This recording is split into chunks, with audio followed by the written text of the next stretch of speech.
ওনার জীবনের গল্প বলেছিলেন যে উনি আহ, মানে ওনার ছোটবেলায় ওনার বাবা মা খুবই অভাবগ্রস্ত ছিলেন, মানে বিশেষ করে ওনার মা, সরি ওনার মা, আহ, যেহেতু উনি আনম্যারিড ছিলেন এবং ওনার পক্ষে আসলে তার ভরণ পোষণ বা তার লালন পালন করা খুব কঠিন ছিল, সে কারণে উনি চিন্তা করলেন যে উনি স্টিভ জবসকে দত্তক দিবেন। এবং দত্তক দেওয়ার ক্ষেত্রে ওনার একটা শর্ত ছিল যে যারা ওনাকে দত্তক নিবেন, যেই দম্পতি, তাদের তাকে ইউনিভার্সিটিতে পড়াতে হবে। ইউনিভার্সিটি বা কলেজ এডুকেশন যেটা আমেরিকায় খুব এক্সপেন্সিভ।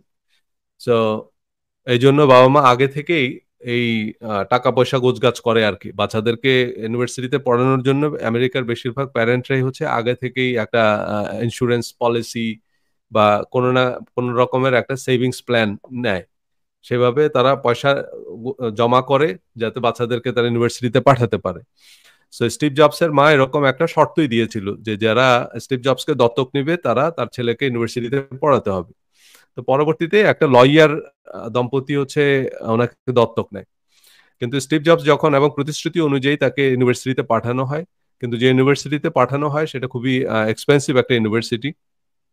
এবং সেখানে পড়ার সময় স্টিভ জবস রিয়েলাইজ করলেন যে আমি আসলে জীবনে কি হতে চাই, সে লক্ষ্যটাই তো আমি স্থির করলাম না। এবং আমি যা পড়তেছি এই কলেজে বা ইউনিভার্সিটিতে, সেই সব পড়াশোনা আসলে আমার জীবনের লক্ষ্য বা উদ্দেশ্যের সাথে কিভাবে সম্পর্কিত, সেইটা হিসাব নিকাশ না করে আমি আমার বাবা মায়ের জমানো সমস্ত টাকা এর পিছনে ব্যয় করে ফেলতেছি, এর কোনো মানে হয় না। এবং উনি ডিসাইড করলেন উনি ইউনিভার্সিটি ছেড়ে দিবেন। তো ইউনিভার্সিটি ছেড়ে দেওয়ার পরে ইউনিভার্সিটির যে হোস্টেল, খুব স্বাভাবিকভাবে সেখানে ওনার আর থাকার কোনো রাইট নাই বা সেখানে থাকার আর সুযোগ নেই ওনার। সো তখন উনি একটা লম্বা সময় ইউনিভার্সিটির এই যে হোস্টেলের যে বারান্দা, সে বারান্দায় উনি ঘুমাতেন। এবং এই যে আহ, কোকের ক্যান বা খালি বোতল ফেরত দিয়ে উনি হচ্ছে ওনার খাবারের পয়সা জোগাড় করতেন। সো কোকের ক্যান বা খালি বোতল এখানে আমেরিকায় ফেরত দেওয়ার বিভিন্ন স্পট আছে, মানে আহ, প্রচুর বোতল ক্যান, এখানে মানুষ আহ, প্রচুর ড্রিঙ্কস বা এই যে এটা এটা পাওয়া যায় আর কি। মানে আপনার বিভিন্ন এই যে বিন গুলোতে খুঁজলেই প্রচুর কোকের ক্যান বোতল এগুলো পাওয়া যায়। এবং এগুলো ফেরত দেওয়ার জন্য বিভিন্ন জায়গায় জায়গায় মেশিন সেট করা আছে, সেখানে গিয়ে ওই বোতলগুলো করলে পয়সা বেরিয়ে আসে। সো অনেকেই রাস্তায় দেখা যায় যে এসব বোতল কুড়ায়, এবং কুড়ায় তারা নিয়ারেস্ট স্টেশনে গিয়ে এটা ফেরত, মানে ওইটা ওই মেশিনে দিয়ে সেখান থেকে পয়সা নেয়। তো স্টিভ জবস একসময় এইভাবে করে ওনার খাবারের পয়সা জোগাড় করতেন। এবং উনি ওনার ওই বক্তৃতায় বলেছেন যে আমি সপ্তাহে একদিন, মানে প্রায় 7 মাইল হেঁটে রামকৃষ্ণ মন্দিরে যেতাম একবেলা ভালো খাবারের জন্য। এই যে হরে কৃষ্ণ টেম্পল, সরি রামকৃষ্ণ মন্দির না, হরে কৃষ্ণ টেম্পলে উনি যেতেন একবেলা ভালো খাবারের জন্য। সো এবং উনি বললেন যে এটা আমি খুব এনজয় করতাম। সো দেখুন, সে এই জায়গা থেকে স্টিভ জবস পরবর্তীতে এসে অ্যাপলের সিইও হলেন। অ্যাপলের মতো কোম্পানি উনি প্রতিষ্ঠা করেছেন স্টিভ ওজনিয়াকের সাথে, সেই কোম্পানিটাকে $3 ট্রিলিয়ন কোম্পানি আজকে। সো এবং সেই সাফল্যের গল্প উনি বললেন যে কিভাবে কিভাবে তিনি আজকের এই এই পর্যায়ে আসলেন। One of the richest man, one of the most successful entrepreneur of his time, of all time in fact. So উনি আমাদের এই প্রজন্মকে বেশ কিছু উপদেশ দিয়ে গেলেন যে আমরা যারা জীবনে সফল হতে চাই, অফকোর্স আমরা সফল হওয়া বলতে কি, আমরা এর আগে অবশ্য অনেকগুলো আলোচনা করেছি আমরা, যে সেখানে সাফল্যকে আমরা ডিফাইন করার চেষ্টা করেছি যে সাফল্য বলতে আসলে কি বোঝায়, সাফল্য বলতে আমরা কি বুঝি, তাই না? বেশিরভাগ মানুষ জীবনে সফল হতে চায়, কিন্তু দুঃখজনক বিষয় হচ্ছে বেশিরভাগ মানুষই আসলে সাকসেসকে ডিফাইন করতে পারে না। মানে সাফল্য বলতে আসলে কি বোঝায় এটা আমাদের অনেকের কাছে পরিষ্কার না, এ কারণে আমরা সারা জীবন ধরে এই যে সাফল্যের পিছনে ছুটাছুটি করি, সফল হতে চাই, কিন্তু শেষ পর্যন্ত আমরা বেশিরভাগ মানুষ সফল হতে পারি না। এজন্য সাকসেসকে আগে ডিফাইন করতে হবে। সো সাকসেস মানে কি কতগুলো টাকা পয়সা, সাকসেস মানে কি অর্থবিত্ত ক্ষমতা, এমন এমন যে মিথ গুলো আছে সেগুলোকে আমরা একটু আলাদাভাবে ডিফারেন্সিয়েট করার চেষ্টা করেছি আগের আলোচনায়। সো আপনারা যারা আগের আলোচনাগুলো শুনেননি তারা আমার ফেসবুক পেজ বা ইউটিউব চ্যানেলে গেলে আগের যে লাইভগুলো সেগুলো আপনারা দেখতে পারবেন। সো এছাড়া আমার সাফল্যের বিজ্ঞান বইয়ে আলোচনাটা অবশ্যই ধারাবাহিকভাবে দেয়া আছে, আপনারা এই বইটা কিনতে পারবেন। সাফল্যের বিজ্ঞান, আহ, আপনার এই যে রকমারিতে আপনারা বইটা পাবেন। এছাড়া বই ফেরি দূরবীনেও পাবেন বইটা। এনিওয়ে, আমরা তাহলে এই যে সফল হওয়ার জন্য, এখন সফল হওয়া বলতে আবার অর্থবিত্ত ক্ষমতা এগুলো যে সাফল্যের প্রতীক না তাও না, মানে এগুলোকে সাফল্যের সাথে সিনোনিমাস মনে করা হয়, সেটারও একটা যুক্তিসঙ্গত কারণ আছে। মানে খুব স্বাভাবিকভাবেই আমরা যারা যোগ্যতা সম্পন্ন মানুষ তারাই উঁচু পদে যাবে, তারাই বেশি পয়সা আর্ন করবে, মানে আমি যদি বৈধভাবে বলি, এবং তারাই হচ্ছে বেশি ক্ষমতার বা বেশি গুরুত্বপূর্ণ পদে আসীন হবে। সো সে কারণেই এই অর্থবিত্ত ক্ষমতা এগুলোকে যুগ যুগ ধরে সাফল্যের সমার্থক হিসাবে বিবেচনা করা হয়ে আসছে। সো এখন একটা ব্যবসা প্রতিষ্ঠান, মানে একজন হয়তো যুগ যুগ ধরে ব্যবসা করতেছে, কিন্তু সেখানে হয়তো উনি একেবারে অ্যাভারেজ, আবার আরেকটা কোম্পানি, একটা ছোট একটা প্রতিষ্ঠান থেকে শুরু করে সেই প্রতিষ্ঠানটা বাড়তে বাড়তে ট্রিলিয়ন ডলারের কোম্পানি হয়ে যাচ্ছে। সো সেই সাফল্যের জন্য, মানে এরকম বড় রকমের সাফল্য, সেটা মানে সেটার জন্য আমাদের করণীয় কি, সেটার জন্য আমরা এই স্টিভ জবসের যে উপদেশগুলো সেগুলো একটু দেখার চেষ্টা করব, সেগুলো থেকে আমরা একটু ইন্সপায়ারেশন নেব যে তিনি আমাদেরকে কি পরামর্শ দিয়ে গেলেন। তা আমি প্রথমে একটু আমার স্লাইডটা শেয়ার করি। অলরাইট, ওকে। সো স্টিভ জবস, স্টিভ জবসের যে 7টি গুরুত্বপূর্ণ উপদেশ তিনি আমাদেরকে দিয়ে গেলেন, চলুন আমরা তাহলে একটু এক এক করে সেগুলো একটু দেখার চেষ্টা করি। প্রথমেই তিনি যে কথাটা বললেন সেটা হচ্ছে ইতিবাচক চিন্তা। তিনি আমাদেরকে একটা গুরুত্বপূর্ণ পরামর্শ দিয়ে গেলেন যে আমাদেরকে ইতিবাচক চিন্তা করতে হবে। দেখুন, আমাদের অবচেতন মন, কেন আমাদের ইতিবাচক চিন্তা করতে হয়? আমাদের অবচেতন মন, মানে একটা হচ্ছে আমাদের কনসিয়াস মাইন্ড, আরেকটা হচ্ছে আমাদের সাবকনসিয়াস মাইন্ড। আমাদের সাবকনসিয়াস মাইন্ড সেটা সত্য মিথ্যার পার্থক্য করতে পারে না। কোনটা সত্য এবং কোনটা মিথ্যা, কোনটা বাস্তব কোনটা অবাস্তব, এই দুইয়ের মধ্যে পার্থক্য করতে পারে না আমাদের সাবকনসিয়াস মাইন্ড। কিন্তু আমাদের সাবকনসিয়াস মাইন্ডই কিন্তু আমাদেরকে পরিচালিত করে। আমরা এই যে প্রতিদিন অভ্যাসবশত যা করি, আমরা প্রতিদিন মানে হ্যাবিচুয়ালি যা করি সেটাই তো আমরা, তাই না? You are what you repeatedly do, তাই না? আমি আপনি আমরা কি, আমরা যেটা অভ্যাসবশত যেটা করি আমরা, তাই না? আমরা বলি যে এই মানুষটা খুব রাগী, তার মানে কি উনি অভ্যাসবশত রাগী, কিন্তু এক্সেপশনাল কিছু কিছু সিচুয়েশনে উনি আবার রাগ দেখান না। যেখানে ওনার গুলি খাওয়ার সম্ভাবনা আছে রাগলে, যেখানে ওনার চাকরি যাওয়ার সম্ভাবনা আছে সেখানে কিন্তু উনি রাগ দেখান না, তাই না? কিন্তু স্বভাবত উনি খুবই বদরাগী, তাই না? এটা হচ্ছে ওনার হ্যাবিট। সো এই যে এরকম আমরা অভ্যাসবশত যা করি সেটা দিয়েই একটা মানুষকে ডিফাইন করা হয়। আর এই অভ্যাসটা আসে হচ্ছে আমাদের সাবকনশিয়াস মাইন্ড থেকে, যেটা আমরা কনশিয়াস মাইন্ডে করি সেটা না, কিন্তু সাবকনশিয়াস মাইন্ড। আর এই সাবকনশিয়াস মাইন্ড কিন্তু সত্য মিথ্যার পার্থক্য বুঝে না। সো আমাদের এই সাবকনশিয়াস মাইন্ডে আমরা পরবর্তীতে আস্তে আস্তে আমরা এই মনের যে বিজ্ঞান সেটা নিয়ে করবো আমাদের এই সাফল্যের বিজ্ঞান সিরিজে, যে আমাদের মনের দুইটা পার্ট, একটা হচ্ছে কনশিয়াস মাইন্ড আর একটা হচ্ছে সাবকনশিয়াস মাইন্ড। তো সাবকনশিয়াস মাইন্ডই হচ্ছে আমাদের এই পরিচালন করে, আমাদেরকে চালায়। আমরা যা ভাবি, আমরা যা চিন্তা করি, আমরা যা করি তার একটা বড় অবদান হচ্ছে সাবকনশিয়াস মাইন্ডের।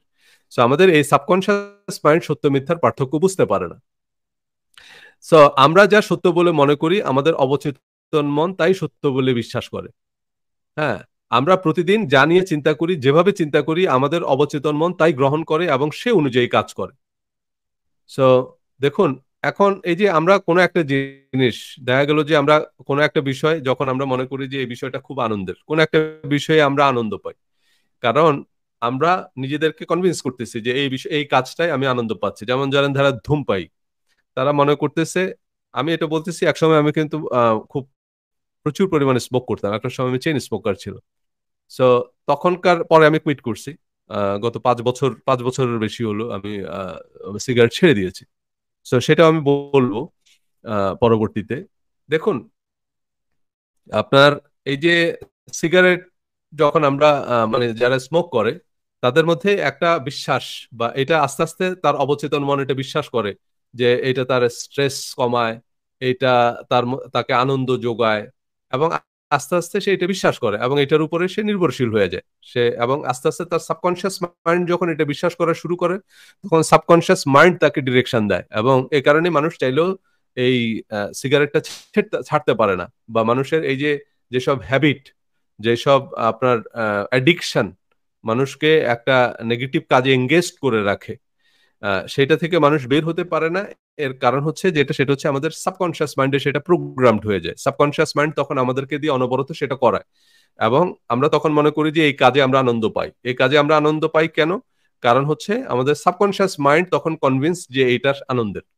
এইভাবে আমাদের চিন্তা আস্তে আস্তে আমাদেরকে বৃত্তের মধ্যে বন্দি করে ফেলে। সো ওকে, সো ইতিবাচক চিন্তা সাফল্যের ভিত্তি। জীবনের খারাপ সময়গুলোতে সাহসের সাথে মোকাবেলা করার প্রধান সহায়ক ব্যাপার হলো ইতিবাচক দৃষ্টিভঙ্গি রাখা। ইতিবাচক দৃষ্টিভঙ্গি, আশা, উদ্যমতা জীবনের সবকিছুকেই সহজ করে তোলে। দেখুন, এই যে ইতিবাচক চিন্তা, আমরা যখন ইতিবাচক চিন্তা করি, যে কারণ এই যে আমাদের জীবনে অনেক খারাপ সময় আসবে। সো মানে এটা এটা জীবনের নিয়ম। আপনি যখন ব্যবসা করবেন, ব্যবসায় অবশ্যই কিন্তু লোকসান আসবে। এই যে আমি স্টিভ জবসের কথা বলেছি আগে, ওনার গল্পটা এই কারণে বলে নিয়েছি যে এত বড় বড় সফল মানুষ, যত সফল মানুষের গল্প পড়বেন আপনি দেখবেন যে তাদের জীবনে অসংখ্য ব্যর্থতা, অসংখ্য আম, আহ, মানে দুঃখ, হতাশা, এরকম নানান রকমের ভীতিকর পরিস্থিতির ভিতর দিয়ে তারা পার হয়েছেন।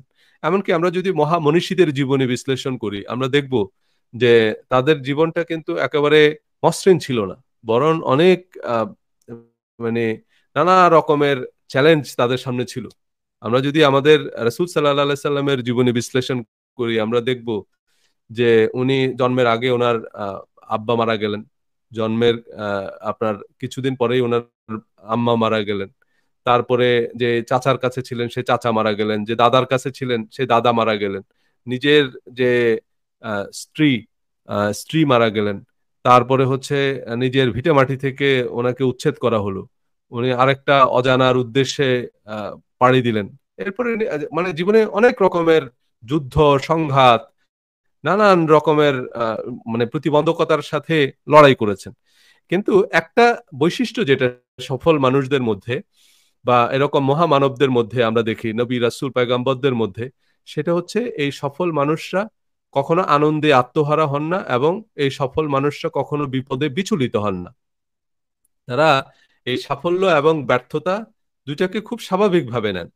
মানে এই জিনিসগুলো ওনাদেরকে খুব বেশি একটা প্রভাবিত করে না। মানে বাইরের এই যে এত এত কিছু হচ্ছে, বাইরে এত ঝড়, জলোচ্ছ্বাস, এত সাইক্লোন হচ্ছে, কিন্তু এই জিনিসগুলো ওনাদের ভিতরটাকে, মানে ওনাদের এই আনন্দ বেদনা এগুলো বাইরের জিনিসের উপরে নির্ভর করে না।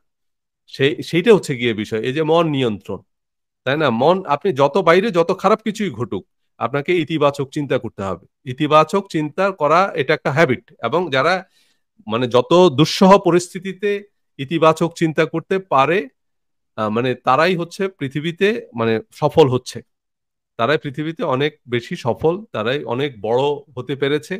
সো সেই কারণেই তারা আমাদেরকে এই উপদেশগুলো দিয়ে গেছে যে তোমাদের জীবনে এরকম দুঃখ, দুর্দশা, হতাশা, এরকম নানা রকমের দুর্যোগ আসবে, বাট সে সময় তোমাদেরকে ইতিবাচক চিন্তা করতে হবে, পজিটিভ চিন্তা করতে হবে। সো এবং সেই পজিটিভ চিন্তার মাধ্যমেই কিন্তু মানুষ আস্তে আস্তে এসব নেগেটিভ সিচুয়েশন গুলোকে ওভারকাম করে। সো এই যে সঠিক দৃষ্টিভঙ্গি, দেখুন সঠিক দৃষ্টিভঙ্গি এটা মনোবিজ্ঞানীরা প্রচুর গবেষণা করে দেখেছে যে যখন বাইরের জগতে নানা রকম ঘটনায় আপনার মন বিচলিত হবে, তখন বাইরের জগৎকে পাল্টানোর চেষ্টা না করে চেষ্টা করুন আপনার অন্তর জগৎকে পাল্টাতে, আপনার দৃষ্টিভঙ্গিকে পাল্টাতে। সো এই যে কথাটা হচ্ছে, যেটা বাইরের যে সিচুয়েশন সেটাকে আমরা খুব বেশি একটা বদলাতে পারবো না, কারণ কিছু কিছু জিনিস আছে যেটা আমাদের হাতে নিয়ন্ত্রণ নেই, তাই না? এই যে করোনা প্যান্ডেমিক, এখন আপনি চাইলে পুরো এই প্যান্ডেমিকটা তো আপনি চাইলে এই প্যান্ডেমিক সিচুয়েশনকে বদলে দিতে পারবেন না। পৃথিবীতে যে কোনো সময় একটা যুদ্ধ অবস্থা তৈরি হতে পারে। সো এই যে রাশিয়া ইউক্রেন যুদ্ধ, এই যে মধ্যপ্রাচ্যে এখন অশান্ত হয়ে উঠতেছে, এবং এর সাথে বহু মানুষের ব্যবসা, এর সাথে আপনি আপনি যদি আজকে গাজার পরিস্থিতি চিন্তা করেন, সেখানে আপনি দেখেন বহু মানুষের ব্যবসা বাণিজ্য, তারা যদিও অনেক দিন ধরেই মানে বা তাদের মোটামুটি এই জেনারেশন তাদের জন্মের পর থেকেই সেখানে এরকম যুদ্ধ বা এরকম অস্থিরতা দেখে আসছে, বাট এর এর ভিতর দিয়েও অনেকে হয়তো ব্যবসা তৈরি করছে, অনেকে জব করতেছে, সেখানে তার হয়তো অফিস বোমা মেরে গুড়িয়ে ফেলছে। এখন এইটা নিয়ন্ত্রণ করা তো আর তার হাতে না, মানে এইটার নিয়ন্ত্রণটা তো আর তার হাতে না, এই যে পরিস্থিতি। যে কিন্তু কথাটা হচ্ছে যেটা, সেটা হচ্ছে যে এখন আহ, তার যে নিজের যে অন্তর্জগৎ, সেইটার মধ্যে কিন্তু অনেক মানুষ এখনো পর্যন্ত সেখানে টিকে আছে। অনেক মানুষ কিন্তু সেখানেও তারা বেঁচে আছে, অন্তত এই এই প্রত্যাশাটা যে কোনো একদিন হয়তো এই সমস্যাটার সমাধান হবে, কোনো একদিন হয়তো সেখানে শান্তি আসবে। এই প্রত্যাশা নিয়েই তো মানুষ বেঁচে থাকে, এত যুদ্ধ বিগ্রহ। আমাদের অবশ্য সেই রকম কোনো সিচুয়েশন আমাদের জীবদ্দশায় আমাদেরকে দেখতে হয়নি। সো সেই অনুভূতিগুলোকে মূল্যায়ন করা, সেই অনুভূতিগুলোকে আসলে ব্যাখ্যা করা আমাদের পক্ষে সম্ভব না। কারণ আমরা আসলে বিশেষ করে গাজা বা ইউক্রেন এরকম যে সেখানকার মানুষরা যে ধরনের পরিস্থিতি মোকাবেলা করেছে, সেরকম কোনো অভিজ্ঞতা আসলে আমাদের প্রজন্মের হয়নি। সো তাদের সেই সেই পরিস্থিতিটাকে এক্সপ্লেইন করা আমাদের পক্ষে সম্ভব না। যারা সত্যিকার অর্থে যুদ্ধের সে অভিজ্ঞতাগুলো আছে তারা জানে। বাট কথাটা হচ্ছে যে সেখান থেকেও আমরা দেখতেছি যে হ্যাঁ, তারপরেও মানুষ সেখানে বসবাস করতেছে। তারপরেও আপনি দেখবেন যে তারা এরপরেও তাদের আনন্দের উপলক্ষ গুলোকে তারা এনজয় করে। তারপরেও তারা জীবিকার সন্ধানে প্রতিদিন বের হয়, কাজ করে। কারণ কি? কারণ বাইরের পরিস্থিতিগুলো না, আমরা এখান থেকে বসে যত ইয়ে করতেছি যে সেখানে তাহলে মানুষ কিভাবে থাকে, সেখানেও তারা দেখবেন যে তাদের তাদের ধর্মীয় উৎসব ঈদ উদযাপন করতেছে। বা এই কারণ কি? কারণ বাইরের পরিস্থিতি না, তারা এর মধ্যে থেকেই কিন্তু অনেক অনেক স্ট্রং মানুষ সেখানে আছে। বরং এই ধরনের সিচুয়েশনে অনেক সাহসী মানুষ তৈরি হয়, যারা আস্তে আস্তে তাদের মধ্যে ওই রেজিস্ট্যান্স পাওয়ারটা তৈরি হয়। তারা এই যে বোমা পড়তেছে এর ভিতরেই দেখবেন যে তারা ফেসবুক লাইভ করতেছে। যদি ইন্টারনেট থাকে এর ভিতরেই, মানে কথাটা হচ্ছে যেটা, সেটা হচ্ছে তাহলে আমরা সেই সিচুয়েশন কে কোনো সময় কম্পেয়ার করতে পারবো না, অ্যানালাইসিস করতে পারবো না, বা আমরা সেটাকে কল্পনাও করতে পারবো না যে সেই পরিস্থিতিটা আসলে কেমন। কিন্তু আমাদের জীবনেও এরকম অনেক অনাকাঙ্ক্ষিত পরিস্থিতি তৈরি হয়। জি, আমাদের খোকন ভাই বলেছেন যে আমাদের প্রজন্ম দেখেছে একাত্তরের স্বাধীনতা যুদ্ধ। না, আমার তো জন্ম তার অনেক পরে। সো আমরা সেই পরিস্থিতি দেখিনি। সো আমরা যখন আমাদের সেরকম পরিস্থিতি তৈরি হয়নি, আমরা হয়তো কিছু রাজনৈতিক সংঘাত টংঘাত দেখছি আর কি। এই যে আওয়ামী লীগ বিএনপি, এটা ওই যে আপনার সরকার পতনের কিছু আন্দোলন টান্দোলন, তখন কিছু দেখলাম আর কি, ওই যে হরতাল টরতাল ওগুলো দেখছি। সো যাই হোক, এর এর চেয়ে বড় রকমের কোনো সংঘাত সহিংসতা তো আর আমরা, মানে যুদ্ধ পরিস্থিতি যেটা, সেটা তো আমাদের প্রজন্ম দেখেনি। সো সে সময় আমার জন্মও হয়নি। সো আমি সেটা এক্সপ্লেন করতে পারবো না যে সেটা কত দুঃসহ, কত ভয়াবহ অভিজ্ঞতা। বাট আমাদের জীবনে, এরপরেও আমাদের জীবনে এরকম কিছু দুঃখ, দুর্দশা, হতাশা, লাভ লোকসান, এগুলোর ভিতর দিয়েই আমাদের জীবন যাবে। এটি এটি এটা হচ্ছে মানে সাফল্যের অবধারিত একটা পথ। আপনাকে যদি সফল হতে হয় আপনাকে এই পথ ধরেই যেতে হবে, তাই না? মহামতি গৌতম বুদ্ধ এভাবে বলেছেন যে মানে যে আপনার জীবনের মানে মানব জীবনের একেবারে অবধারিত সত্য যেটা, সেটা হচ্ছে দুঃখ, তাই না? এবং এই দুঃখকে জয় করার নামই হচ্ছে সাফল্য। তাই না? সাফল্যটা কি? সাফল্যটা হচ্ছে এই দুঃখকে ওভারকাম করা, তাই না? মহামতি বুদ্ধ, বা আপনি যদি আপনার এই যে রামকৃষ্ণ, তাই না, ওনাদের সম্পর্কে যদি আপনি একটু ওনাদের জীবনী বিশ্লেষণ করেন, তা আপনি দেখবেন যে আচ্ছা, ওনারা যে জীবন যাপন করেছেন সেটাকে কি খুব সফল একটা জীবন বলা যায়? আমরা যদি অর্থবিত্তের কথা বলি, তো ওনারা কি জীবনে খুব অর্থবিত্ত অর্জন করছে? ওনারা কি জীবনে খুব ক্ষমতা অর্জন করছে? যেমন ধরেন আমাদের রাসূল সাল্লাল্লাহু সাল্লামের পরে মুসলিম বিশ্ব আরো এক্সপ্যান্ড করছে, এবং আপনার অটোম্যানরা প্রায় 400 বছর পৃথিবী শাসন করছে। সো অটোম্যান অনেক খলিফা ছিল, যারা একটা বিরাট বিস্তীর্ণ অঞ্চলের দেড়দণ্ড প্রতাপশালী খলিফা ছিল। মানে তাদের অর্থ বিত্ত ক্ষমতা কিন্তু অনেক বেশি ছিল। কিন্তু কথা হচ্ছে সেসব খলিফাদের নাম আমরা জানি না, জানার প্রয়োজনও মনে করি না। তারা অনেক উমাইয়া খলিফা, অনেক আব্বাসীয় খলিফা ছিল, যারা বিশাল বিস্তীর্ণ অঞ্চলের অনেক প্রতাপশালী খলিফা ছিল, প্রতাপশালী একটা সাম্রাজ্যের অধিপতি ছিল।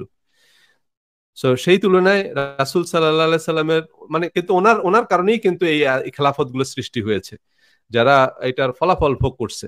বা অনেক বিস্তীর্ণ অঞ্চল জুড়ে মুসলিম সাম্রাজ্য যখন বিস্তৃত হলো তখন ওনারা খলিফা হলেন।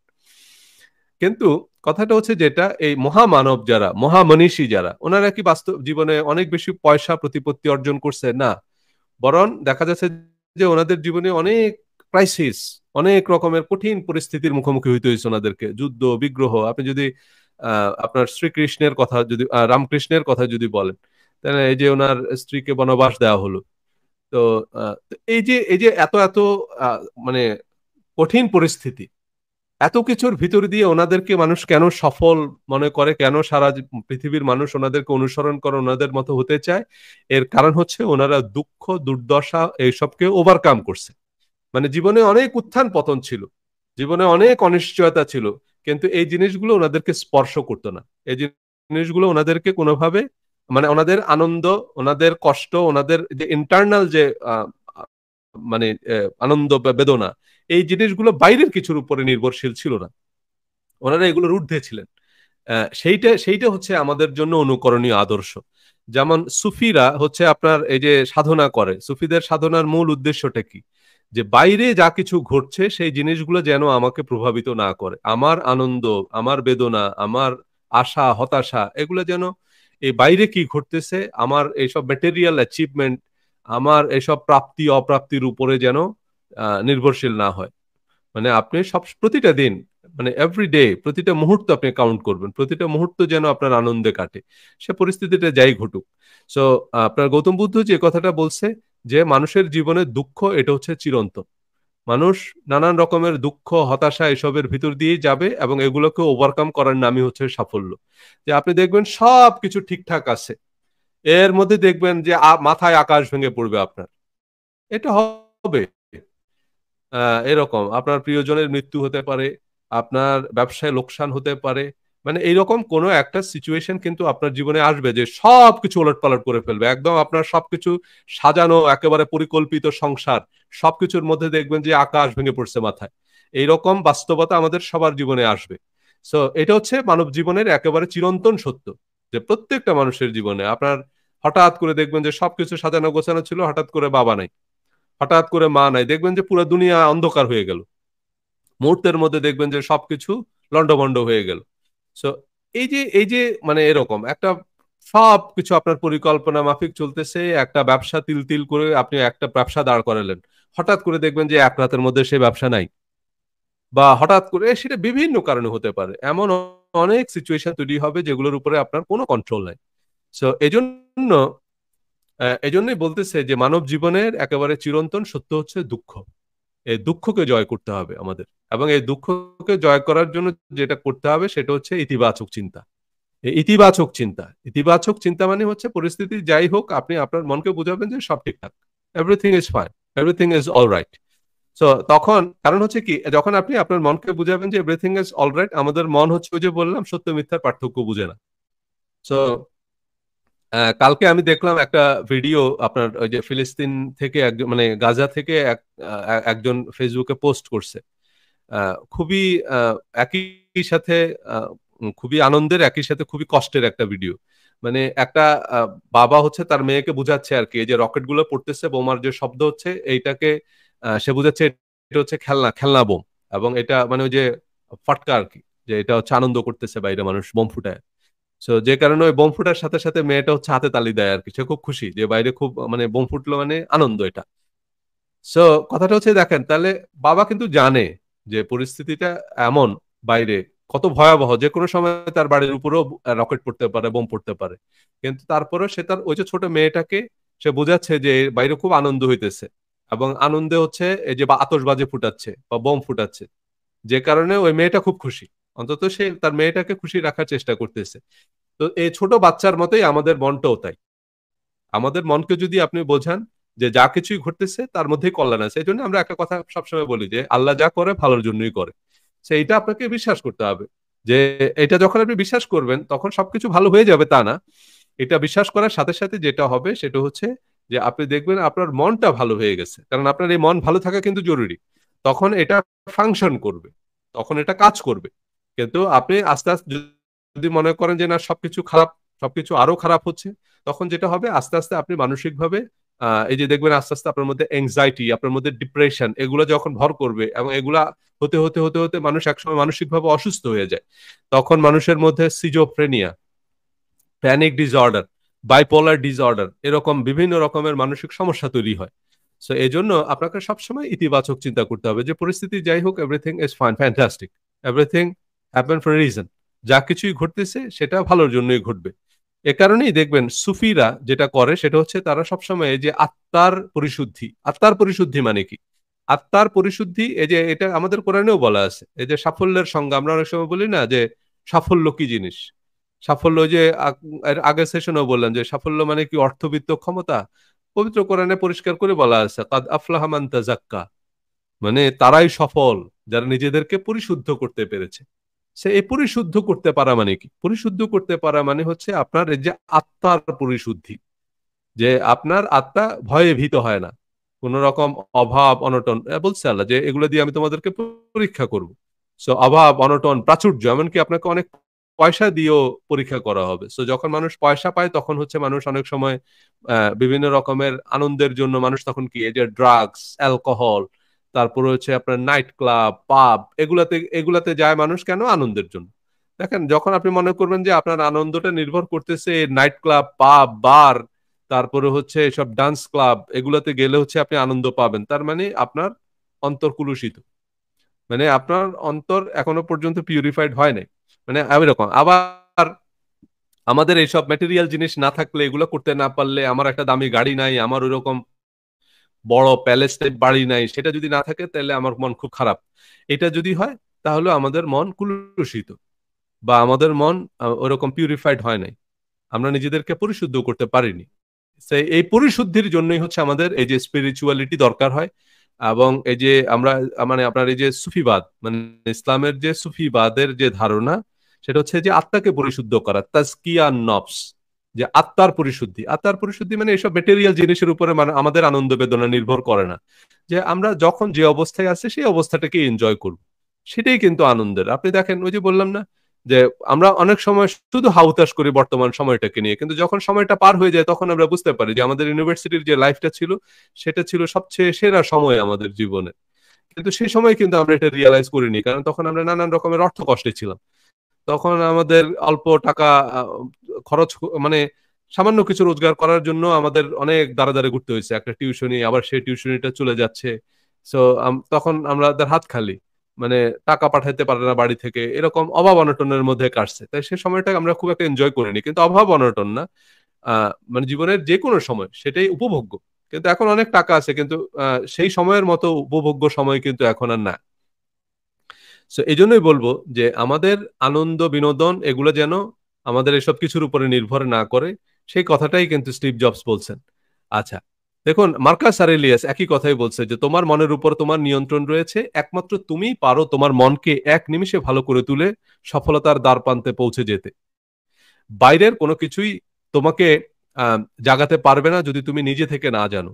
তাই সকল বাধা উপেক্ষা করে নিজের উপর প্রথমে নিয়ন্ত্রণ নিয়ে আসো, সফলতা তোমার থেকে খুব বেশি দূরে নয়। মার্কাস আরেলিয়াস হচ্ছেন একজন রোমান সম্রাট, এবং উনি সাফল্যের উপরে অনেক বই লিখেছেন। বিশেষ করে ওনার বিখ্যাত বই হচ্ছে মেডিটেশন। তো এই যে সেই মেডিটেশনের যে ধারণা, উনি কিন্তু খ্রিস্টপূর্ব সময়ের একজন মানুষ, মানে যীশু খ্রিস্টেরও জন্মের আগের মানুষ। সো উনি এই রোমান সম্রাট, উনি হচ্ছে এই আত্ম উন্নয়নের জন্য যেসব গবেষণা, মানে যেসব বই উনি লিখে গেছেন, বা যেসব ওনার যে চিন্তা দর্শন, সেটাই আধুনিক কালে যে আমরা এখন মেডিটেশন, এটা মেডিটেশনের উপর উনি বই লিখছে, সেটাই সবচেয়ে প্রাচীনতম বই। সো এর এখন কথা হচ্ছে যে তারও আগে ধর্মগ্রন্থ ছিল, উনি হয়তো ধর্মগ্রন্থ দ্বারা অনুপ্রাণিত ছিলেন, অনুপ্রাণিত হয়ে সেটা চর্চা করছে। যাই হোক, সেখান থেকে যে আমাদের যে আধ্যাত্মিক চর্চা, তাই না, সেটা বিভিন্ন রকমের সেকুলার ফরম্যাটেও কিন্তু সেই চর্চাগুলো হচ্ছে। সো আমাদের এই যে মনের উপরে আমাদের তোমার মনের উপর তোমার নিয়ন্ত্রণ আছে, এই কথাটাই মার্কাস আরেলিয়াস বলে গেছেন, যে একমাত্র তুমিই পারো তোমার মনকে এক নিমেষে ভালো করে তুলতে। তাই না? এখন এই ম্যাটেরিয়াল জিনিস, ওই যে বললাম যে আপনার সবকে, আপনি যে মনে করতেছেন যে এই জিনিসটা থাকলে আমি খুশি হব, এই হ্যাবিটটা যদি আপনার মধ্যে তৈরি হয়, তখন সমস্যাটা যেটা হবে সেটা হচ্ছে আপনি সেই জিনিসটা অর্জন করার পর দেখবেন যে না, আপনি স্টিল হ্যাপি না। ওই যে আমরা আহ, এর আগে আমরা আলোচনা করেছি যে অনেক সময় ওই যে ম্যাটেরিয়াল কোনো জিনিসের উপরে আমাদের সাফল্য বা আমাদের সুখ, আমাদের আনন্দ, আমাদের এইসব জিনিসগুলো নির্ভর করে না। যে হেডনিক ট্রেডমিল নিয়ে আমরা আলোচনা করছি যে আমাদের এই হ্যাপিনেসটা হচ্ছে ট্রেডমিলের মতো।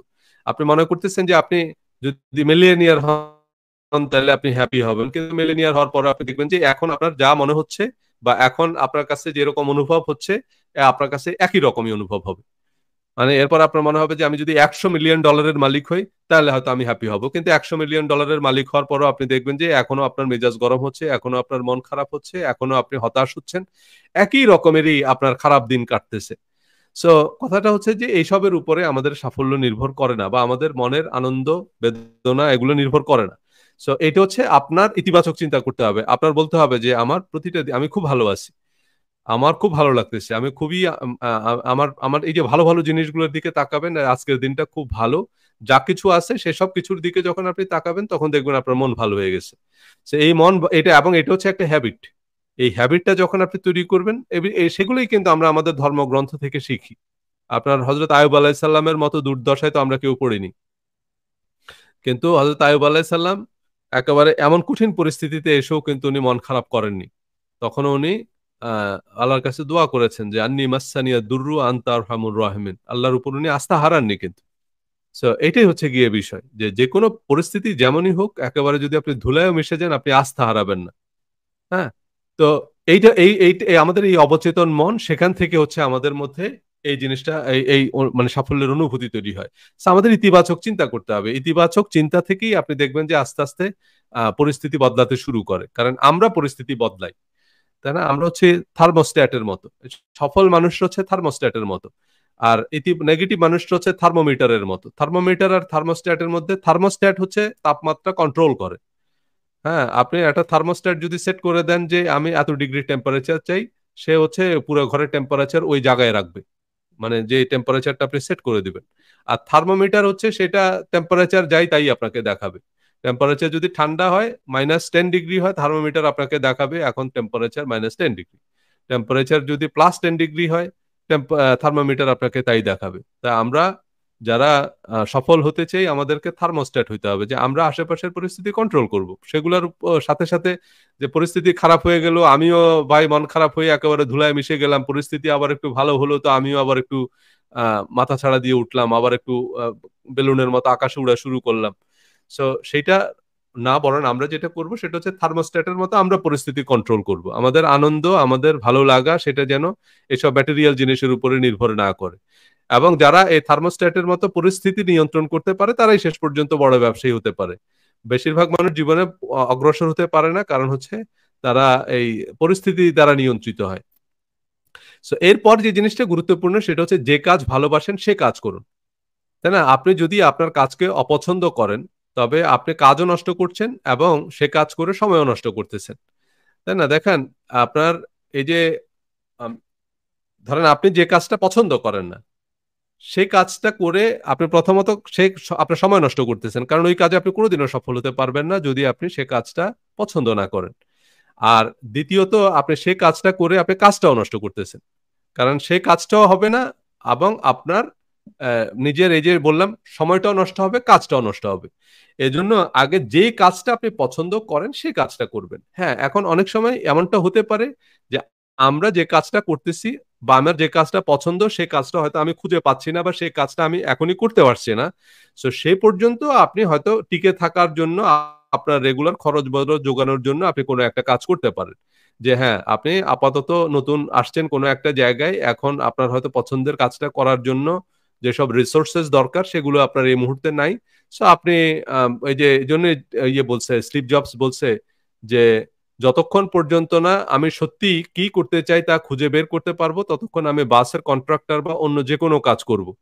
তাই না? আমি কোনো একটা কাজ করে আমার জীবিকা নির্বাহ করব যতক্ষণ না আমি আমার পছন্দের কাজটা বা পছন্দের ব্যবসাটা খুঁজে পাচ্ছি বা শুরু করতে পারতেছি।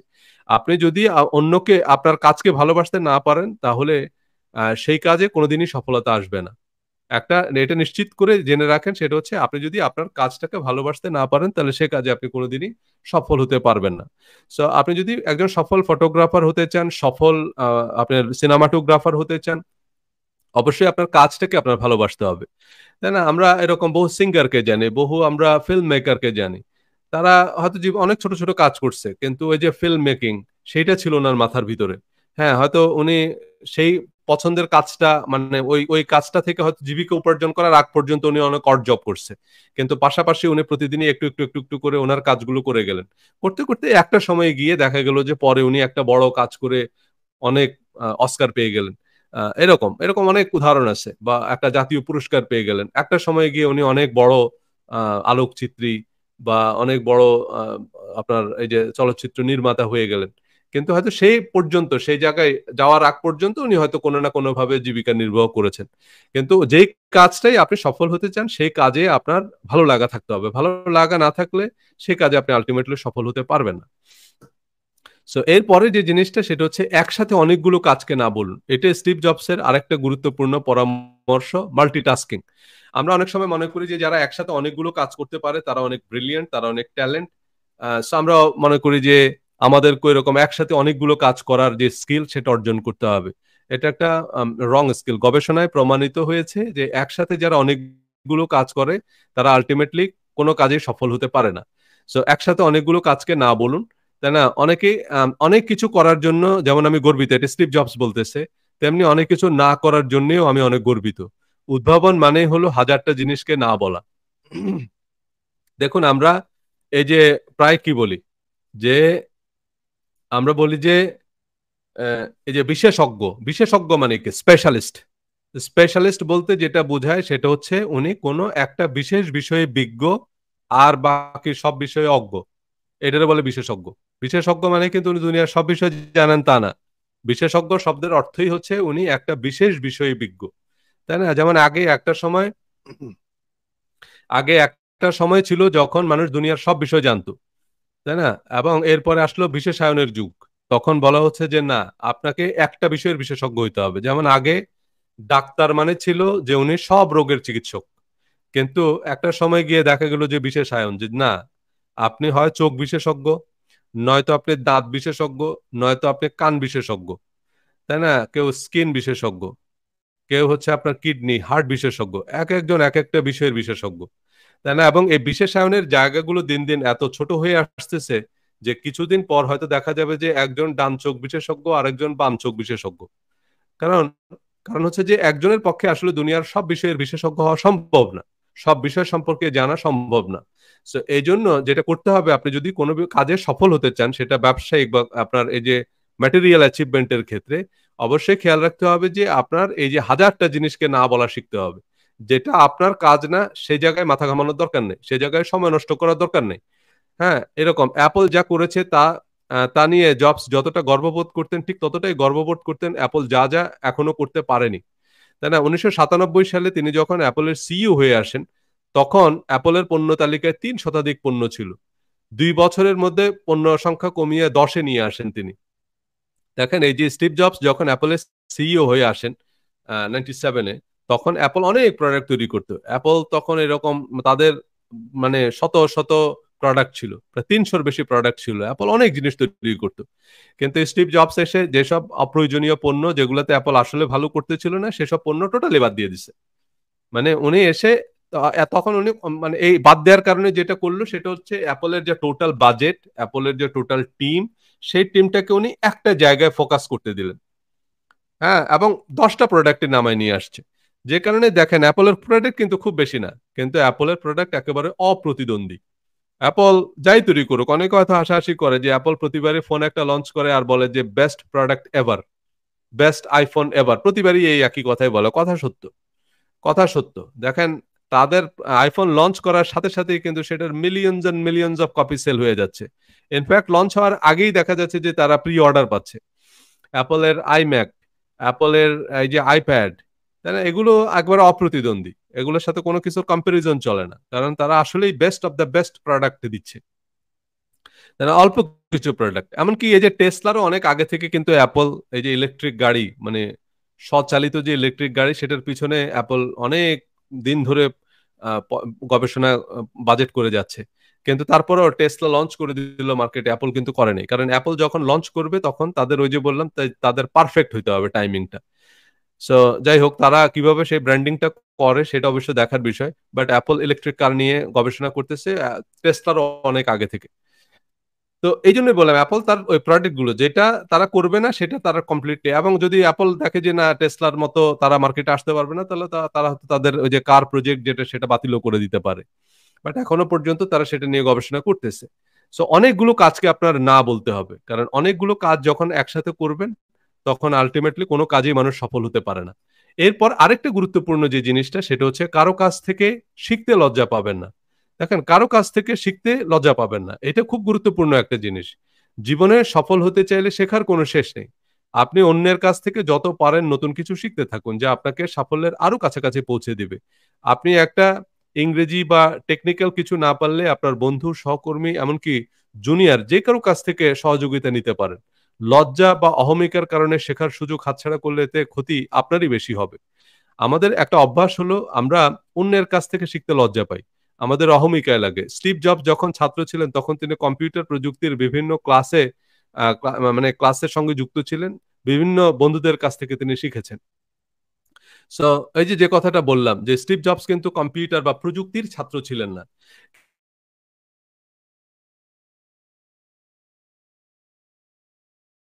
আমরা পড়ি তখন আমাদের অনেক ফ্রেন্ডরা একেকজন একেক সাবজেক্টে পড়ে। এখন আমি সেই সাবজেক্টের স্টুডেন্ট না।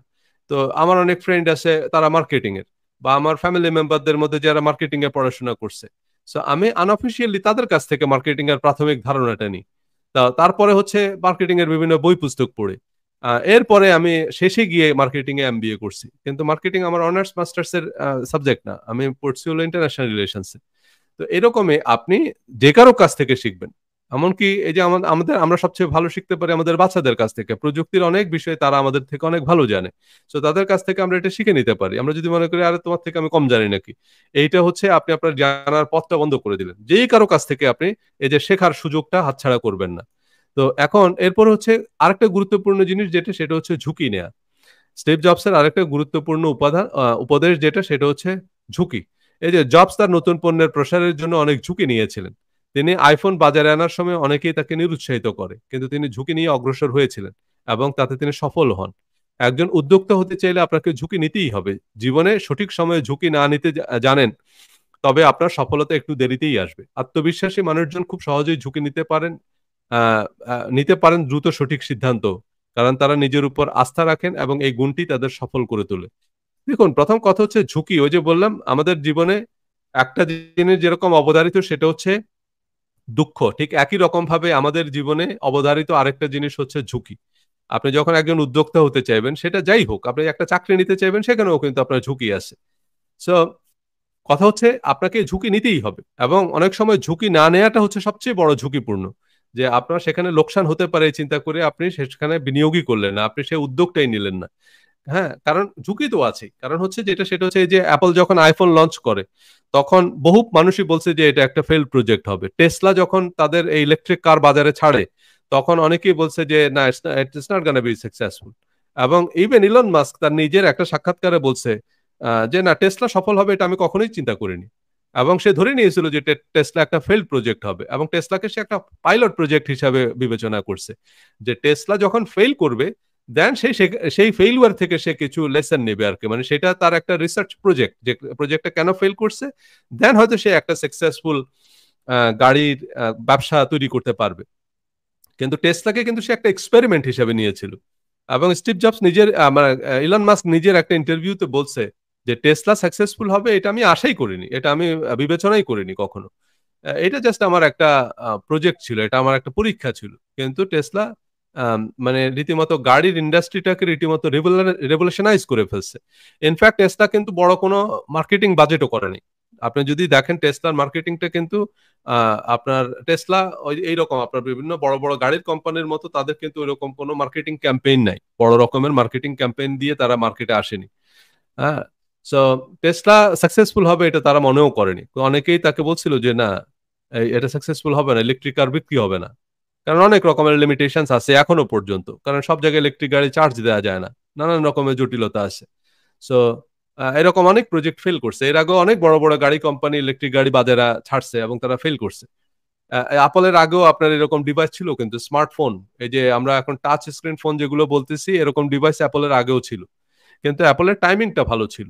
এখন অ্যাপলের টাইমিংটাই যে সবসময় ভালো ছিল তাও বলা যায় না। ব্ল্যাকবেরিও কিন্তু স্মার্টফোন নিয়ে আসছে বাজারে, এবং সে সময় আরো আরো স্মার্টফোন কোম্পানি আসছে মার্কেটে, কিন্তু সেই ব্ল্যাকবেরি কিন্তু শেষ পর্যন্ত মার্কেট আউট হয়ে গেছে। অথচ ব্ল্যাকবেরি এবং অ্যাপলের স্ট্র্যাটেজি একই রকম ছিল, কিন্তু ব্ল্যাকবেরি মানে বিলিয়ন বিলিয়ন ডলার লোকসান দিয়েছে। এবং এখন এসে তারা হয়তো চিন্তা করতে পারে যে এই টাকাটা যদি আমরা অন্য ব্যবসায় বিনিয়োগ করতাম, তাহলে সেটা হয়তো অনেক লাভজনক হতো। কিন্তু কথা হচ্ছে ব্ল্যাকবেরির যারা ডিসিশন মেকার, তারাও তো অনেক বড় বিনিয়োগ বিশেষজ্ঞই। তো তারাও তো ফোন মার্কেট রিসার্চ করে আগামী দিনে কি হতে পারে সেসব চিন্তা গবেষণা করেই সেখানে বিলিয়ন ডলার ইনভেস্ট করছে। বাট আলটিমেটলি তারা সেখানে লোকসান দিয়েছে, বাট অ্যাপল সাকসেসফুল হয়েছে। এখন কথা হলো আপনাকে রিস্ক তো নিতেই হবে। নকিয়ার মতো কোম্পানিও কিন্তু এই আপনার স্মার্টফোন মার্কেটে বা এই যে আপনার টাচ স্ক্রিন ফোন, এইসব খাতে বিলিয়ন বিলিয়ন ডলার খরচ করছে, কারণ তারা তখন মার্কেট লিডার ছিল। কিন্তু শেষ পর্যন্ত এইসব পয়সা বিনিয়োগ করে উল্টা আর লোকসান কাভার করতে পারেনি, এবং নোকিয়া শেষ পর্যন্ত প্রায় মার্কেট আউট হয়ে গেছে আর কি। নোকিয়া এখন টিকে আছে কোন রকম, কিন্তু নোকিয়া আসলে ফোনের সেই বিজনেসে নাই, বা স্মার্টফোন মার্কেটে নোকিয়া নাই বললেই চলে। অথচ তারাও তো বিলিয়ন ডলার খরচ করছে। সো এসব বড় বড় অনেক কোম্পানি কিন্তু লোকসানও দিচ্ছে।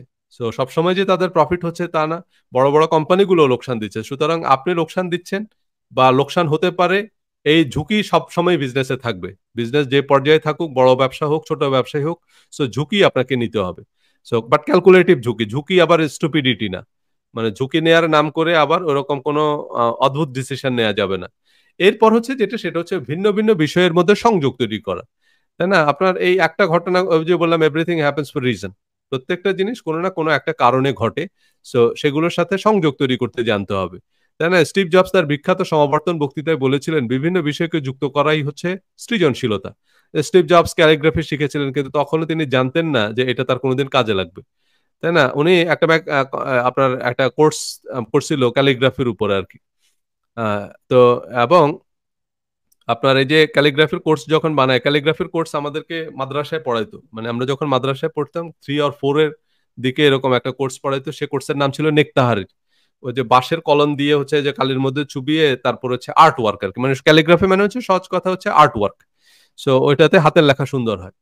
সো এ কারণে যেসব মাদ্রাসায় নেকতাহারির পড়ায় সেসব মাদ্রাসার ছাত্রদের হাতের লেখা খুব সুন্দর, কারণ হচ্ছে ওইটা ওই যে ওই কলম দিয়ে দিয়ে লেখানো শেখায়।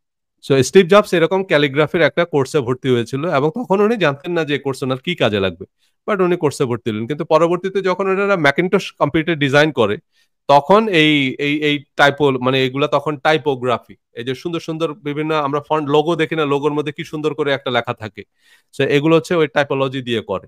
এবং সেটা ওনার ওই ক্যালিগ্রাফির যে কোর্স, সেই কোর্সটা ওনাকে হেল্প করছে এইসব ক্যালিগ্রাফি তৈরি করতে। এই যে এখন বিভিন্ন রকমের টাইপের মধ্যে আমরা যেসব ফন্ট দেখি, তাই না, ভালো ভালো ফন্ট, এটা ওইখান থেকে আসছে। পরবর্তীতে উইন্ডোজ আবার সেটা কপি করছে ম্যাক থেকে। এবং এই যে এখন আমরা ইন্টারনেটে যত সুন্দর সুন্দর টাইপও দেখি, সেই জিনিসটা আসছে হলো এই। তো স্টিভ জবস এটি কথাই বলছিল ওনার সমাবর্তন বক্তৃতায়, যে আমি যদি ওই কোর্সটা না করতাম, তাহলে হয়তো এই আপনারা আজকে এত সুন্দর সুন্দর টাইপও দেখতেন না। তাহলে কখন কোনটা আপনার কাজে লাগবে আপনি নিজেও জানেন না। সো এই জন্য মানে আজকে যা পাচ্ছেন আপনি শিখেন।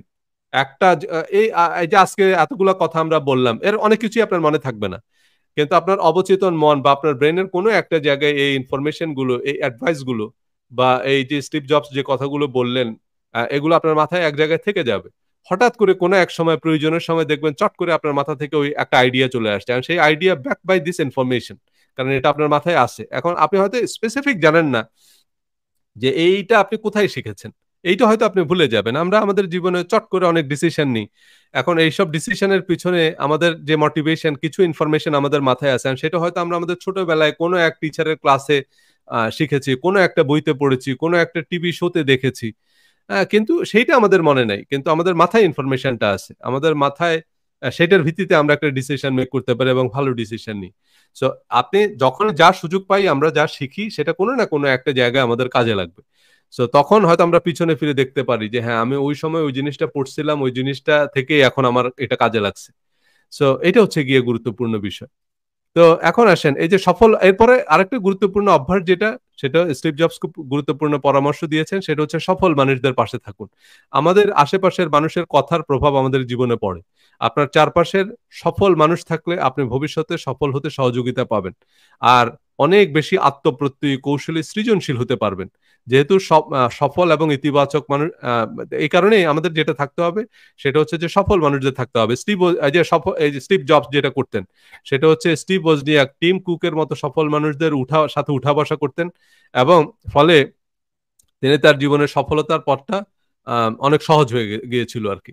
মানে এই যে স্টিভ জবস, আমরা দেখুন সফলতার জন্য একটা টিম খুব গুরুত্বপূর্ণ। আমরা অনেক সময় মনে করি যে ভাই আমি তো এত চেষ্টা করলাম কিন্তু তারপরে তো সফল হতে পারলাম না। আমরা টিম, আপনার নিয়ে একটা আরেকটা কথা বলবো এক সময়, টিম ম্যানেজমেন্ট। যে দেখুন দুনিয়াতে যত সফল মানুষদের গল্প আমরা জানি, এরা আসলে একা একা সফল হয়নি। এদের সাফল্যের পিছনে কিছু অদৃশ্য হাতের সহায়তা আছে। মানে এই মানুষগুলোকে আমরা চিনি না, যেমন অ্যাপল বলতে আমরা স্টিভ জবসকে চিনি, কিন্তু বা মাইক্রোসফট বললেই আমরা মনে করি বিল গেটস। না, বিল গেটস একা সাকসেসফুল হয়নি, বা বিল গেটস এমন কিছু মানুষকে পেয়ে গিয়েছিল যাদেরকে না পেলে বিল গেটস নিজে তো বড়লোক হইতে পারতোই না। আমরা বিল গেটস এর নামও জানতাম না। কিন্তু এই বিল গেটস এর সাকসেসের পিছনে এরকম ৫-৭টা মানুষ পেয়ে যাওয়া, এটা খুব গুরুত্বপূর্ণ। এই ঠিক অ্যাপলের বেলায় স্টিভ জবস একা অ্যাপলকে এই জায়গায় নিয়ে আসছে, এটা ভুল ধারণা। উনি এমন কিছু মানুষ পেয়ে গেছেন যাদের কারণে অ্যাপল আজকে বিশ্ব চ্যাম্পিয়ন কোম্পানি। সো সেই মানুষগুলোর নাম হয়তো সাধারণ মানুষ জানে না, কারণ তারা হয়তো ওইভাবে মিডিয়া এক্সপোজার পায় না। সো এরকম অনেক মানুষই আছে যারা আলোচনার আড়ালে থাকে। তা প্রত্যেকটা জায়গায় এমন কিছু বিষয় থাকে যারা, যেমন ধরেন আমরা ওই যে সিনেমায় আমরা পর্দায় যে নায়ককে দেখি, সে নায়ককে আমরা চিনি। আমরা মনে করি যে হ্যাঁ উনিই হচ্ছে সিনেমা সাকসেসফুল বানানোর পিছনে মূল কারিগর। কিন্তু যারা সিনেমাটোগ্রাফার তারা জানে যে নায়কের ভূমিকা এখানে যৎসামান্য, তাই না? এখানে বড় ভূমিকা একটা গল্প, যিনি গল্পটা লিখতেছেন। তারপর হচ্ছে যারা সিনেমাটোগ্রাফার তারা এই গল্পটাকে ফুটিয়ে তোলেন পর্দায়, কিন্তু তাদের নাম হয়তো আমরা সেভাবে জানি না। ক্যামেরার পিছনের মানুষগুলোর নাম আমরা জানি না, কিন্তু সিনেমার সাথে যারা যুক্ত তারা আবার সে মানুষগুলোকে চিনে, সে মানুষগুলোকে তারা যথাযোগ্য সম্মান দেয়। কিন্তু একটা ভালো সিনেমার জন্য ওই যে বললাম, শুধু একজন অভিনেতার উপরে নেই, আমাদের দেশে অনেক ভালো ভালো অভিনেতা আছে, কিন্তু সমস্যা হচ্ছে ভালো নির্মাতা লাগবে। ভালো নির্মাতা একজন অভিনেতার থেকে সেরা অভিনয়টা বের করে নিয়ে আসে। তো একটা টিম, এটা একটা টিম এফোর্ট। সো একটা দল আপনি যদি পেয়ে যান, তাহলে সেখান থেকে আপনি কিন্তু একটা অসাধারণ কিছু ক্রিয়েট করতে পারবেন। সো অ্যাপলের সাফল্যের পিছনে এই যে টিম কুকের নাম আমরা কিন্তু স্টিভ জবস মারা যাওয়ার আগে খুব বেশি মানুষ জানতাম না। কিন্তু এই অ্যাপলকে এই জায়গায় নিয়ে আসার পিছনে টিম কুকের অনেক বড় অবদান আছে। এই কারণে টিম কুক পরে অ্যাপলের সিইও হয়েছে। মানে উনি হঠাৎ করে উড়ে এসে জুড়ে বসেন নাই কিন্তু। উনি কিন্তু অ্যাপলকে এই জায়গায় নিয়ে আসার পিছনে বিরাট ভূমিকা আছে ওনার। সো তারপর হচ্ছে স্টিভ ওজনিয়াক মূলত ইঞ্জিনিয়ার। যেমন অ্যাপলের যেসব ডিভাইস এগুলোর পিছনে কিন্তু মূল কারিগর হচ্ছে স্টিভ ওজনিয়াক। কিন্তু স্টিভ ওজনিয়াককে বেশিরভাগ মানুষ চিনে না। বেশিরভাগ মানুষ স্টিভ জবসকে চিনে, কারণ স্টিভ জবস ছিলেন মূলত মার্কেটিং এর মানুষরা তো ফ্রন্ট লাইনে থাকে। সো সাধারণ ক্রেতারা মার্কেটিং এর মানুষদেরকেই বেশি চিনে। কিন্তু উনি পর্দার পিছনে অনেক মানুষ আছে যাদের সাফল্যের পিছনে বিরাট ভূমিকা, এবং সেই মানুষগুলোকে আপনার খুঁজে বের করতে হবে। আপনি যদি সেই মানুষগুলোকে খুঁজে বের করতে না পারেন, তাহলে আপনি আলটিমেটলি সাকসেসফুল হতে পারবেন না। কারণ ওই যে বললাম, এটা সাফল্য, এটা একটা টিম গেম। এটা ফুটবল খেলার মতো। আপনি একা যত বড় লিওনেল মেসি হন, আপনার যদি একটা টিম যদি আপনাকে সাপোর্ট না দেয়, আপনি কোনোদিনও ওয়ার্ল্ড কাপ জিততে পারবেন না। সো বড় রকমের সাফল্যের জন্য আপনার যেটা দরকার সেটা হচ্ছে টিম। মাঠে এবং মাঠের বাইরে একটা বড় টিম আপনাকে সাপোর্ট দিবে। সো সেটা খুব গুরুত্বপূর্ণ বিষয়। এরপর হচ্ছে যেই গুরুত্বপূর্ণ পরামর্শটা স্টিভ জবস আমাদেরকে দিয়েছেন সেটা হচ্ছে ব্যর্থতা। দেখুন ব্যর্থতা এটা একেবারে চিরন্তন। ব্যর্থতা মানব জীবনের একেবারে অবধারিত বাস্তবতা। আমাদের জীবনে আমাদের এই আপস এন্ড ডাউনের ভিতর দিয়ে যেতে হবে, ক্রিটিসিজম এগুলো থাকবেই আমাদের জীবনে। সো যেটা আমাদেরকে খেয়াল রাখতে হবে সেটা হচ্ছে এই ব্যর্থতা মানে শেষ না। স্টিভ জবস একবার বলেছিলেন, জীবন মাঝে মাঝে তোমাকে ইট পার্টিকেল মারবে, বিশ্বাস হারিয়ে ফেলো না। তাই না? স্টিভ জব জীবনের প্রতিটি পথে নিষ্ঠুরতার শিকার হয়েছেন, এবং তারপরে উনি সফল হয়েছেন। তাই না? নিজ হাতে গড়ে তোলা কোম্পানি অ্যাপল থেকে তাকে বিতাড়িত করা হয়, তবুও তিনি থেমে যাননি। তার এই অদম্য মানসিকতাই তাকে করে তুলেছিল সবার থেকে আলাদা। স্টিভ জবসের নিজের জীবনের এটা তিনি উপলব্ধি করেছিলেন। এবং স্টিভ জবসের তার যে বক্তৃতা, সেখানে তিনি বলেছেন, অ্যাপল থেকে চাকরিচ্যুত হওয়ার ঘটনা ছিল আমার জীবনে ঘটে যাওয়া শ্রেষ্ঠ ঘটনা। আমার জীবনের সেরা সময়ে প্রবেশের পথ তৈরি করে দিয়েছিল এই ঘটনাটি। তাই না? ওনাকে একসময়, মানে এই যে ওনার কিছু আইডিওলজি ছিল, যেমন ধরেন এই যে স্বাভাবিকভাবে পরিচালনা পর্ষদের সাথে ওনার মতের মিল হতো। যেমন উনি যে ওনার ইচ্ছা ছিল যে এতগুলো প্রোডাক্ট না, বরং আমরা অল্প কিছু প্রোডাক্ট, কিন্তু সেটা আমরা একেবারে ওয়ার্ল্ডের সেরা প্রোডাক্ট তৈরি করব। আমরা ওয়ার্ল্ডের সেরা সেরা ইঞ্জিনিয়ার হায়ার করব, যারা দিনরাত আমাদের এই কয়টা প্রোডাক্ট নিয়েই মাথা ঘামাবে, কিন্তু ওই কয়টা প্রোডাক্ট দিয়েই আমরা ট্রিলিয়ন ডলারের কোম্পানি হব। এটা ছিল স্টিভ জবসের ভিশন। কিন্তু পরিচালনা পর্ষদের ছিল না যে আমরা এরকম শয়ে শয়ে প্রোডাক্ট বানাবো, কোনো না একটা হিট করবে। সো তখন যে ঘটনাটা ঘটলো সেটা হলো যে আলটিমেটলি হয়নি, মানে আলটিমেটলি এই স্টিভ জবসকে তার পরিচালনা পর্ষদ থেকে বাদ দেওয়া হলো, মানে অ্যাপল থেকে তাকে বিতাড়িত করে দেওয়া হলো। তাহলে দেখেন, যে কোম্পানিটা উনি প্রতিষ্ঠা করছে সেই কোম্পানিটা থেকেই ওনাকে বাদ দেওয়া হলো। এবং উনি প্রথম দিকে মানসিকভাবে ভেঙে পড়েছেন। ওই যে বললাম, আমাদের সবারই মন খারাপ হয়, আমরা সবাই মানসিকভাবে ভেঙে পড়ি একটা স্টেজে। সো একটা সময় উনি ইভেন সুইসাইডও করতে চেয়েছিলেন, কারণ ওনাকে তখন সব মানুষ চিনে। এমন সময় ওনাকে খুব অসম্মানজনক ভাবে অ্যাপল থেকে বের করে দেওয়া হয়, সেটা তখন পত্রপত্রিকায় নিউজ হয়। সো তখন উনি খুব ভেঙে পড়েন মানসিকভাবে। কিন্তু পরক্ষণেই উনি চিন্তা করলেন যে না, ব্যর্থতা মানেই শেষ নয়। তখন উনি দুইটা কোম্পানি তৈরি করছে, একটা হচ্ছে নেক্সট এবং একটা হচ্ছে পিক্সার। তো পিক্সার অ্যানিমেশন থেকে তখন উনি অ্যানিমেটেড মুভি বানানো শুরু করছে। অ্যানিমেটেড মুভি, আপনাদের যে দ্য টয় স্টোরি নামে একটা বিখ্যাত মুভি, যেটা পরবর্তীতে ব্লকবাস্টার হিট হয়। মানে এটা হচ্ছে কোনো নায়ক নায়িকা নাই, এটা জাস্ট অ্যানিমেটেড মুভি। কিছু অ্যানিমেটেড, এই যে ফাইন্ডিং নিমো নামে একটা সিনেমা তৈরি করছে, আর হচ্ছে আপনার টয় স্টোরি, দুইটা সিনেমাই একেবারে ব্লকবাস্টার হিট। বাট এসব সিনেমায় খুব বড় রকমের বিনিয়োগ করতে হয়নি, কারণ এটা হচ্ছে কম্পিউটারের যে অ্যানিমেটেড কার্টুন সেটা দিয়ে উনি তৈরি করছে। ফাইন্ডিং নিমোর মধ্যে ওই যে একটা কার্টুন মাছ আর কি, তার নাম নিমো, সে হচ্ছে সমুদ্রের মধ্যে হারায় যায়, তাকে হচ্ছে তারা খুঁজে বের করে আর কি। সেই তাকে খুঁজে বের করার জন্য যে অভিযান চালায়, সবগুলো কার্টুন ক্যারেক্টার আর কি, কার্টুন মাছ। সেটা দিয়ে তারা তিনি এই সিনেমাটা তৈরি করেন আপনার এই যে পিক্সার অ্যানিমেশন থেকে, এবং সেটা শেষ পর্যন্ত আহ, এত সফল হয়। বাই দিস টাইম ওই যে অ্যাপলে উনি যে আইডিয়াটা দিয়ে গেলেন, শেষ পর্যন্ত আবার অ্যাপল ওনাকে পরে অ্যাপলই আবার ওই যে পিক্সার অ্যানিমেশন এবং নেক্সট দুইটা কোম্পানি কিনে নেয় কয়েক বিলিয়ন ডলার দিয়ে। এবং 97 সালে স্টিভ জবস আবার অ্যাপলে ফিরেন, তখন উনি সিইও হিসেবে ফিরেন। মানে ওনাকে শুধু ফিরিয়েই আনা হয়নি, আবার একেবারে সিইও হিসেবে ফিরিয়ে আনা হয়। সো এই যে জিনিসগুলো, এখান থেকে উনি বলেছেন যে ব্যর্থতা মানে শেষ না, আপনি পড়ে যাবেন, আবার সেখান থেকে আপনি উঠে দাঁড়াবেন। সো এটাই হচ্ছে জীবনের বাস্তবতা। তো তারপর হচ্ছে যেটা, সেটা হচ্ছে এই সাফল্য মানে ব্যর্থতার অনুপস্থিতি না, এর অর্থ হচ্ছে চূড়ান্ত লক্ষ্য অর্জন, এর অর্থ যুদ্ধ জয়, প্রতিটা লড়াই নয়। তাই না? প্রতিটা সফল মানুষ তাদের জীবনে অসংখ্যবার ব্যর্থ হয়েছে। ব্যর্থতা সাফল্যের অবিচ্ছেদ্য অংশ। তাই না? আপনি যে কোনো লড়াই, আপনার আমাদের মুক্তিযুদ্ধের কথা বলেন, প্রথম বিশ্বযুদ্ধ, দ্বিতীয় বিশ্বযুদ্ধ বলেন, সেখানেও কিন্তু লড়াই হয়েছে অনেক। এবং সব লড়াই যে যারা জিতেছে তা না, মিত্রশক্তি বা আমাদের এই যে মুক্তিবাহিনী সব লড়াই জিতেনি, কিন্তু শেষ পর্যন্ত যুদ্ধটা আমরা জিতছি। এই যুদ্ধ জেতাটা হচ্ছে গিয়ে বড় বিষয়, এবং এর মধ্যে আপনার এই যে ছোট ছোট অনেকগুলো লড়াই আপনি হারছেন, সেইটা কিন্তু কেউ মনে রাখবে না শেষ পর্যন্ত। এই যে আপনি দেখেন এইবারের বিশ্বকাপে প্রথম ম্যাচে কিন্তু সৌদি আরবের কাছে হেরে বসে আছে আর্জেন্টিনা, কিন্তু সেইটা কিন্তু কেউ মনে রাখেনি। মানুষ মনে রাখছে যে আর্জেন্টিনা বিশ্ব চ্যাম্পিয়ন হয়েছে, এবং এই যে সৌদি আরবের কাছে যে তারা হারলো, এইটা এখন আর কোনো গুরুত্বপূর্ণ বিষয়ই না। মানে এইটা বরং একটা তাদের কাছে একটা গল্পের খোরাক। এটা বরং তাদের এই চ্যাম্পিয়নশিপটাকে আরো অনেক গ্লোরিফাই করছে, যে তারা খাদে পড়ে সেখান থেকে আবার উঠে দাঁড়াইছে। সো এটাই জীবনে, আপনার এরকম একটা বিশ্ব চ্যাম্পিয়ন হওয়ার জন্য আপনার সব ম্যাচে জিততে হবে না। আপনি প্রথম ম্যাচে হেরেও কিন্তু বিশ্ব চ্যাম্পিয়ন হইতে পারেন, কিন্তু সেখান থেকে ঘুরে দাঁড়াতে হবে। সো ব্যর্থতা মানে শেষ না। তাহলে সর্বকালের অন্যতম সেরা ক্রীড়াবিদ এই যে মাইকেল জর্ডান, দেখেন মাইকেল জর্ডান কি বলছে, যে তার ব্যর্থতার বর্ণনা দিতে গিয়ে বলছেন যে আমার ক্যারিয়ারে 9,000-এরও বেশি বার আমার লক্ষ্য ভ্রষ্ট হয়েছে। এই যে বাস্কেটবল, তাই না, উনি 9,000-এরও বেশি বার ওনার লক্ষ্য ভ্রষ্ট হয়েছে। আমরা মনে করি যে উনি সর্বকালের সেরা বাস্কেটবল প্লেয়ার, তো উনি যদি বল থ্রো করে, কারণ এটাই তো উনি মিলিয়ন টাইম প্র্যাকটিস করছে, তাহলে বল থ্রো করলে সেটা তো গিয়ে ওই বাস্কেটের মধ্যে পড়বে। কিন্তু 9,000-এরও বেশি বার আমার লক্ষ্য ভ্রষ্ট হয়েছে। প্রায় 300 ম্যাচ আমি হেরেছি। উনি সর্বকালের সেরা বাস্কেটবল প্লেয়ার, কিন্তু তারপরেও 300-এরও বেশি ম্যাচ উনি হারছে। 26 বার জয় নির্ধারণী গোল করতে ব্যর্থ হয়েছি। তাহলে 26 বার ওই যে জয় মানে টাই ব্রেকার আর কি, ওই যে ইয়েতে যেটা হয় পেনাল্টি, এরকম জয় নির্ধারণ, যে গোলটার উপরে ওনার জয় নির্ধারণ করতো, মানে সেই গোলটা করতে পারলে ওনার টিম জিতে যেত, এইরকম একটা সময়ে উনি গোল করতে পারেন নাই। এটা 26 বার ঘটছে ওনার জীবনে। তাই না? আমার জীবনে আমি বারবার ব্যর্থ হয়েছি। এটা হচ্ছে সর্বকালের মানে সর্বকালের অবিসংবাদিত শ্রেষ্ঠ। মাইকেল জর্ডান অন্যতম না। মাইকেল জর্ডান সর্বকালের সেরা, অবিসংবাদিত। উনার দ্বিতীয় আর কেউ নাই। যেমন বক্সিং এ সর্বকালের সেরা হচ্ছে মোহাম্মদ আলী, একেবারে অপ্রতিদ্বন্দ্বী। ঠিক বাস্কেটবলের সর্বকালের সেরা হচ্ছে মাইকেল জর্ডান। এই হচ্ছে মাইকেল জর্ডানের ক্যারিয়ার। সো আপনি যদি মনে করেন যে আপনার ক্যারিয়ার নিখুঁত হবে, তাই না? এই যে কিংবদন্তি চলচ্চিত্র নির্মাতা, তাই না? আমাদের এখানে ফিরোজ ভাই আছেন, উনি চলচ্চিত্র নির্মাতা।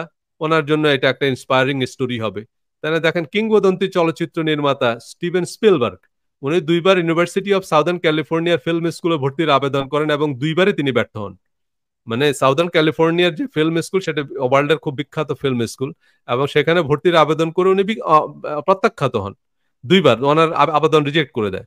কিন্তু উনি অস্কার পান শেষ পর্যন্ত। অস্কার বিজয়ী চলচ্চিত্র নির্মাতার ছবি থেকে $৮.৫ বিলিয়ন আয় হয়। উনি সর্বকালের অন্যতম সেরা একজন চলচ্চিত্র নির্মাতা। এবং এরপর যেটা ঘটলো সেটা হলো ইউনিভার্সিটি অফ সাউদার্ন ক্যালিফোর্নিয়া, যারা ওনাকে ভর্তি করেন স্টুডেন্ট হিসেবে, পরবর্তীতে তাকে সম্মানসূচক ডক্টরেট ডিগ্রি দেয় এবং পরবর্তীতে তিনি এই বিশ্ববিদ্যালয়ের ট্রাস্টি বোর্ডেরও সদস্য হন। সো কথা হচ্ছে যেটা, সেটা হচ্ছে একটা রিজেকশন, একটা ব্যর্থতা, সেটা শেষ কথা না। আপনাকে অনেকে রিজেক্ট করবে, কিন্তু সেই রিজেকশন তারাই আবার আপনাকে একটা সময় বড় পুরস্কার দিবে, একটা সময় গিয়ে আপনাকে দেখা যাবে যে সম্মানসূচক ডিগ্রি দিচ্ছে। সো এইটা হচ্ছে গিয়ে গুরুত্বপূর্ণ বিষয়। এবং এই যে এরপর হচ্ছে যেটা, সেটা হচ্ছে আমাদের এই যে দুঃখ, ব্যর্থতা, অনিশ্চয়তা যেখানে অনিবার্য, সেখানে বুদ্ধিমান মানুষের চাওয়া কেমন হওয়া উচিত, তা নোবেল বিজয়ী কবিতায় রবীন্দ্রনাথ আমাদেরকে শিখিয়েছেন। যে বিপদে মোরে রক্ষা করো, এই নহে মোর প্রার্থনা, বিপদে আমি না যেন করি ভয়, দুঃখ তপে ব্যথিত চিতে নাইবা দিলে সান্ত্বনা, দুঃখ যেন করিতে পারি জয়। দেখুন আমাদের জীবনে ওই যে শুরু থেকে যে এটা নিয়ে কথা বলছিলাম, যে আমাদের জীবনে ব্যর্থতা, আমাদের জীবনে হতাশা, আমাদের জীবনে দুঃখ, এগুলো হচ্ছে একেবারে অনিবার্য। আমাদের জীবনে রিজেকশন, এগুলো হচ্ছে একেবারে অনিবার্য, তাই না? এজন্য রবীন্দ্রনাথ যে এটা ইনফ্যাক্ট আমাদের আহ,